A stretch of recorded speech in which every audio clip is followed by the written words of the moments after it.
नमस्कार, मैं हूं अर्चित और आप देख रहे हैं पहल टाइम्स। तो चलिए रुक करते हैं इस खास खबर की ओर।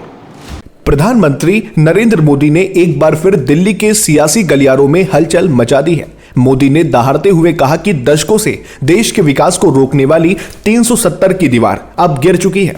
लेकिन इसके साथ ही उन्होंने एक परिवार की राजनीति पर जो वार किया है उसे सुनकर विपक्ष सन्न हो गया। एक जनसभा को संबोधित करते हुए पीएम ने इतिहास की परतों को खोलकर रख दिया। उन्होंने कहा कि आजादी के बाद से एक ऐसा माहौल बनाया गया था कि देश की हर छोटी बड़ी उपलब्धि का श्रेय सिर्फ एक परिवार की झोली में डाल दिया जाए।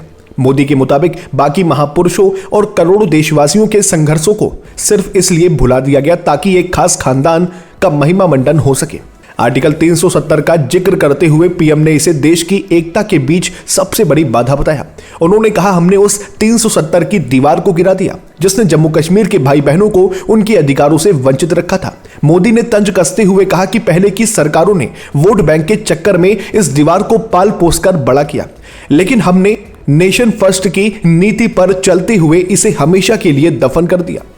आज का कश्मीर बदल रहा है। मोदी ने गर्व से बताया कि कैसे वहां पत्थरबाजी नहीं बल्कि विकास की गूंज सुनाई देती है। 370 हटने के बाद अब वहां दलितों, पिछड़ों और महिलाओं को वो हक मिल रहे हैं जो 70 सालों तक उनसे छीने गए थे। प्रधानमंत्री ने साफ संदेश दिया कि अब देश किसी एक परिवार की जागीर नहीं है बल्कि 140 करोड़ भारतीयों की साझी विरासत है।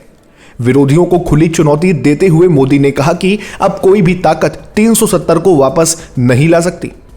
उन्होंने कहा कि एक परिवार के नाम पर राजनीति करने वालों का दौर अब खत्म हो चुका है और अब श्रेय उस गरीब और मेहनतकश इंसान को मिलता है जो देश के निर्माण में पसीना बहा रहे हैं।